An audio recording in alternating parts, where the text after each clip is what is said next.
Bonjour et merci de recevoir le pain de vie chez vous. Dans ce moment si difficile et si particulier, à la veille de sa passion, Jésus s'adresse à ses disciples et à travers eux à chacun de nous.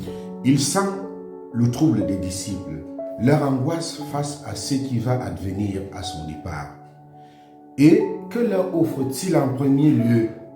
La paix. Je vous laisse la paix. Je vous donne ma paix. Cette paix que Jésus donne n'est pas une simple absence de conflit, une tranquillité superficielle, non. C'est une paix profonde, enracinée dans l'amour du Père. Une paix qui transcende les circonstances extérieures. C'est une paix qui demeure même au cœur de la tempête. Elle est une confiance inébranlable en la présence aimante de Dieu notre Père.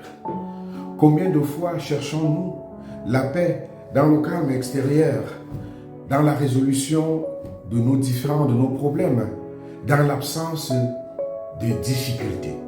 Jésus nous invite ici à une autre source, une source intérieure et divine. Sa paix est un don, un fruit de sa présence en nous, de notre relation avec lui. Il ajoute, « Je ne vous la donne pas comme le monde la donne. » La paix du monde est souvent fragile, dépendante des circonstances, des accords, des équilibres précaires. La paix de Jésus est une autre nature, est d'une autre nature. Elle est stable, durable, car elle repose sur l'amour infini de Dieu pour nous. Face à leurs troubles, Jésus les exhorte, que votre cœur ne se trouble pas et ne s'alarme pas. Ces paroles sont un appel à la confiance et à l'espérance. Il sait ce qui va arriver. Il connaît la souffrance qui l'attend, mais il veut que ses disciples, et nous aussi, gardions notre cœur ancré dans la foi et l'amour de Dieu. Il nous invite à ne pas nous laisser submerger par la peur, par l'angoisse de ce que sera fait demain, à ne pas nous laisser submerger par l'inquiétude face à l'inconnu. Puis, il leur rappelle sa promesse de revenir. Vous avez entendu ce que je vous ai dit. Je m'en vais et je reviens vers vous.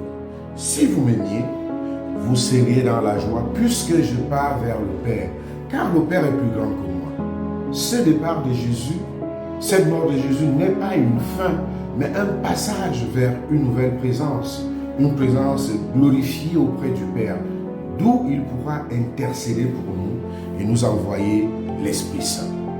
Cette espérance du retour du Christ est une source de consolation, de réconfort et de force pour les croyants de tous les temps.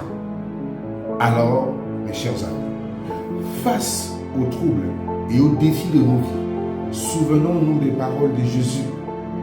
Laissons sa paix inonder nos cœurs et nos vies. Ne nous laissons pas submerger par la peur. Gardons les yeux fixés sur l'espérance de la présence du Christ et laissons-nous guider par l'amour du Père à l'exemple du Christ lui-même. Bonne journée à tous.